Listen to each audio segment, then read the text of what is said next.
Growing up, we were exclusively a Sega into PlayStation household, with Nintendo being reserved for handheld systems. The Xbox was this weird console that I'd never really seen outside of a few very brief instances, with the only major exception being a memory I have from a very early age of me sitting at my eldest brother's house with a bunch of his uni mates playing Halo Combat Evolved's co-op. The part that I particularly remember was being told that I'd have to go to bed the next time I died, and being quite miffed that I walked through this holographic control panel and fell into a pit when trying to activate this light bridge. But that was pretty much my only experience with Microsoft's console, and I didn't even know what the game was called. I just remembered it as that game with the pink needle gun. However, when the new generations of systems came, my other brother saw that the tides were changing and picked up a 360 despite always being a PlayStation fan, while my dumbass wanted a Wii. Which honestly would have been fine since me and my brother did share consoles and games, but he also went to university shortly after, and after playing some Halo 3 and remembering the series, I wanted in. Not to mention at this point, I just wanted to play games with my friends from school, but was stuck playing Sonic and the Secret Rings and Pokemon Battle Revolution. Alas, I got my chance, and I was told by my mum that if I danced with a bunch of these middle-aged women at this salsa party that my family had dragged me to, I'd get an Xbox. So, I swallowed my pride, I whored myself out for the evening, and I got that Xbox 2.5 years later. So I'll be perfectly honest, I don't think my actions that night played a part in anything. Feet first into hell is the motto of the orbital drop shock troopers, but it's also what my 11-year-old self would describe the experience. So why am I telling you all this? Well, putting telling stories about my traumatic past for entertainment aside for 1 second, the sole reason more than anything as to why I wanted a 360 was because of Halo. Had I known that all it took to convince my dad to pick up a PS3 a few months later was pointing out that we didn't have a Blu-ray player, I would have settled for that much earlier, but Halo had always been this one game that had always really stood out to me. Being raised on weeb shit, Halo of all of the shooters at the time was the only one with the visual design and setting that appealed to me more than your usual skinhead army man game. And the thing is, while I may not have been able to play the Halo games outside of visiting friends' houses or seeing my brother in the holidays, that didn't stop me from watching machinimas and let's plays of the Halo Reach beta, nor did it stop me from trying to read the books and watching the Halo Legends anime.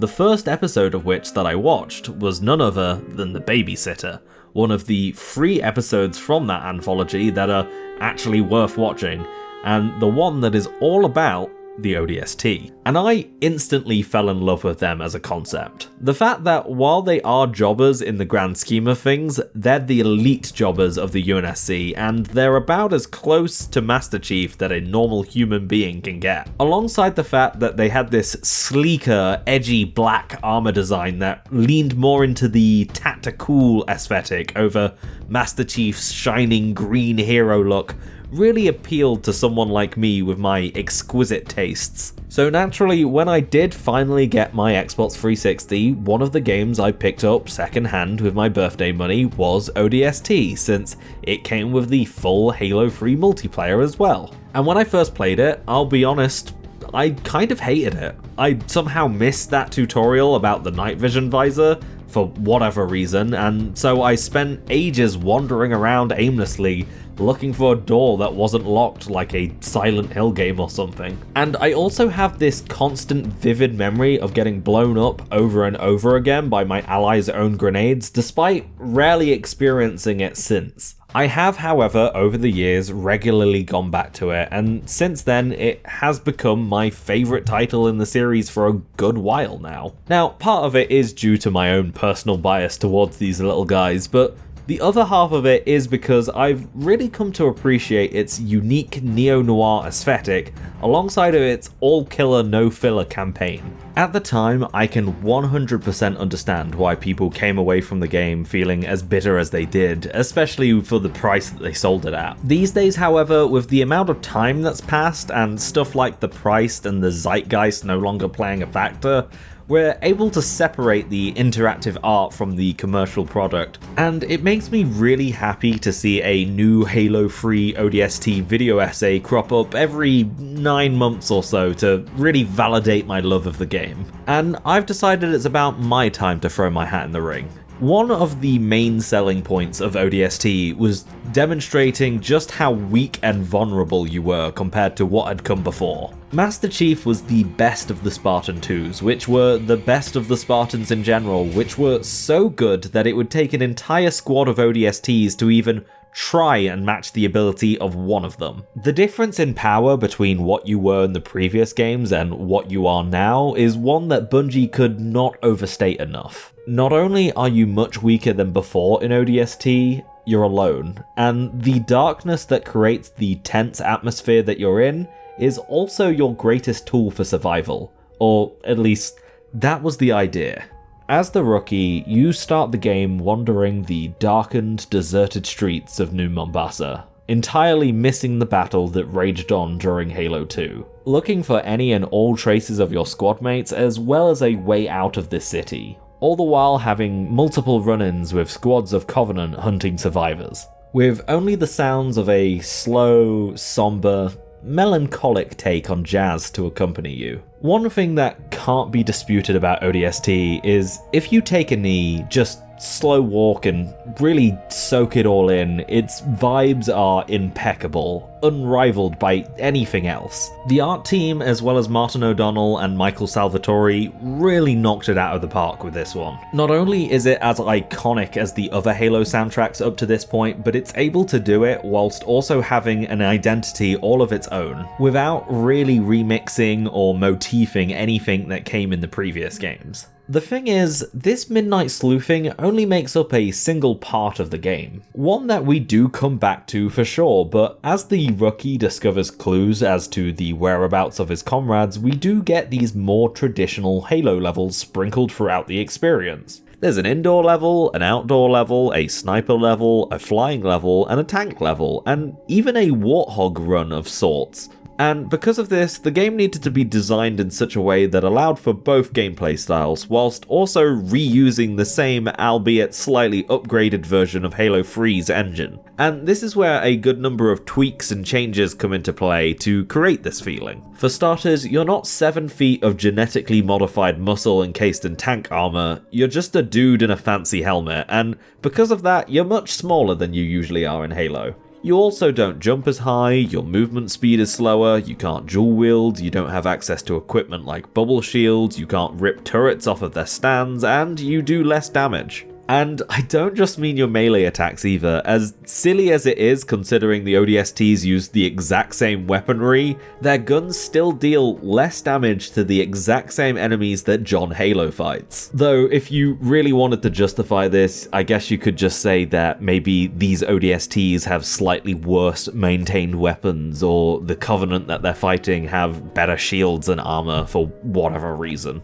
Either way, due to your shorter stature, enemies do appear a good deal bigger, and each one of them is typically more threatening than they used to be before. And this is only amplified by just how much more exposed you are as an ODST in this game, namely in the fact that you don't have an energy shield. I mean, after all, those things are expensive, we can't be passing them out to every soldier on the block. They're reserved for Spartans, and Spartans alone. And so, as an ODST, you have to rely on medkits scattered throughout levels to keep your non-regenerating health topped up for a much more brutal experience. That is to say, that was the idea.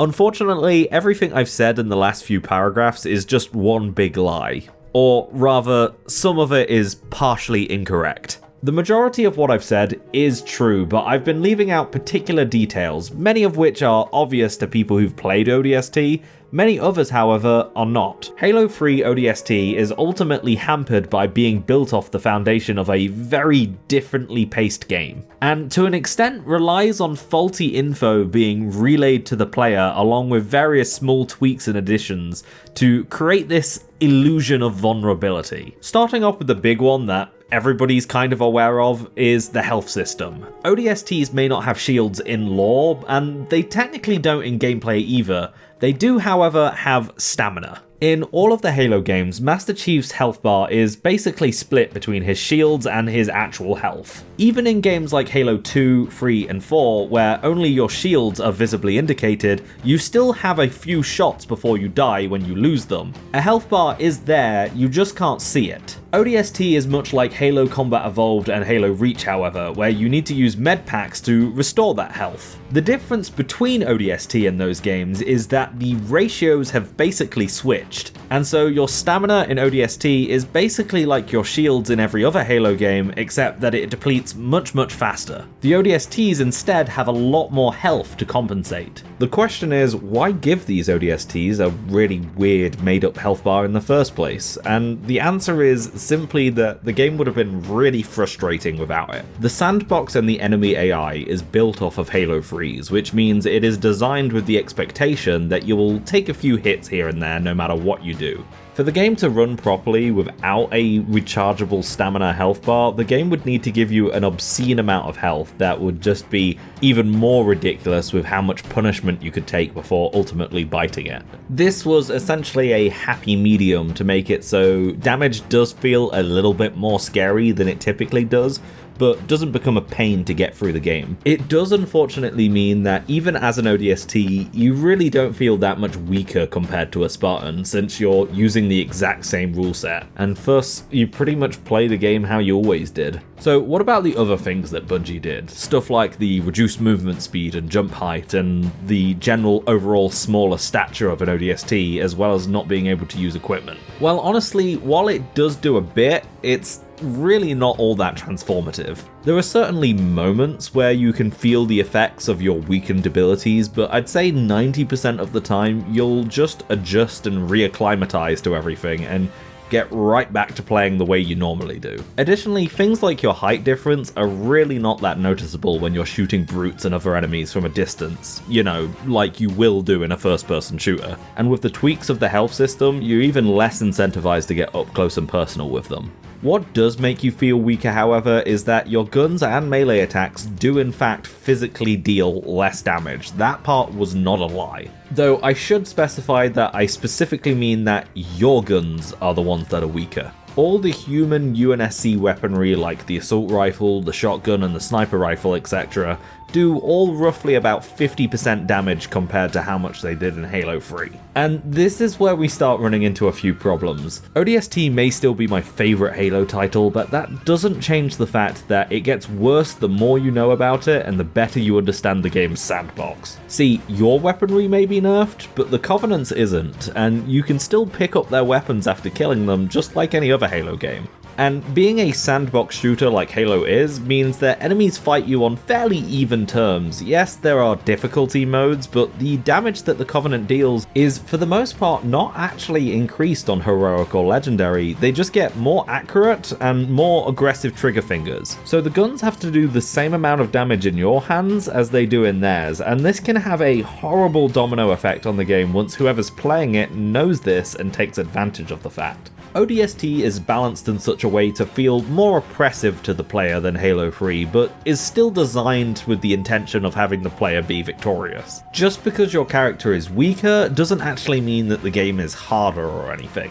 You may have these heavily nerfed weapons making every enemy that you encounter feel relatively stronger, and because of this, it means you only have to fight smaller waves of enemies compared to what you had to deal with as the Master Chief. So when you do end up with a beam rifle, sniper, and a Covenant carbine that do the same damage as they ever did in Chief's hands, you suddenly become a demon of your own. In fact, realistically, picking up any Covenant weapon will let you shred through most situations. The only reason I mention these two specifically is since they're both two-handed weapons, they're not affected by ODST's inability to dual wield. And unlike the fuel rod cannon, their ammo isn't particularly limited either. What this ultimately does is shatter that illusion of vulnerability that I've been talking about. There's all these little tweaks and changes, then most of them are there to amplify and supplement the new health system and the weapon damage values, but when these ultimately fail to make any meaningful difference when you learn how to work around them, it means that every other change doesn't really do anything. As an ODST, you're only 10 or 20% less capable than a Spartan, but in the game, you're dealing with threats that are 40 or even 50% easier because of it. Personally, I find Halo games on Legendary by yourself a little bit too difficult and usually not worth the trouble. But back in the day, I played ODST on Legendary by myself and barely had any problems with it whatsoever. Once you learn how good certain Covenant weapons can be, it just becomes horribly imbalanced in the player's favour. There are, however, two weapons in the game that I do believe are perfectly balanced, that lie somewhere in between how OP the Covenant weapons are and how weak the human weapons are, and unsurprisingly, it's the two that were made specifically for ODST, being the silenced SMG and automag.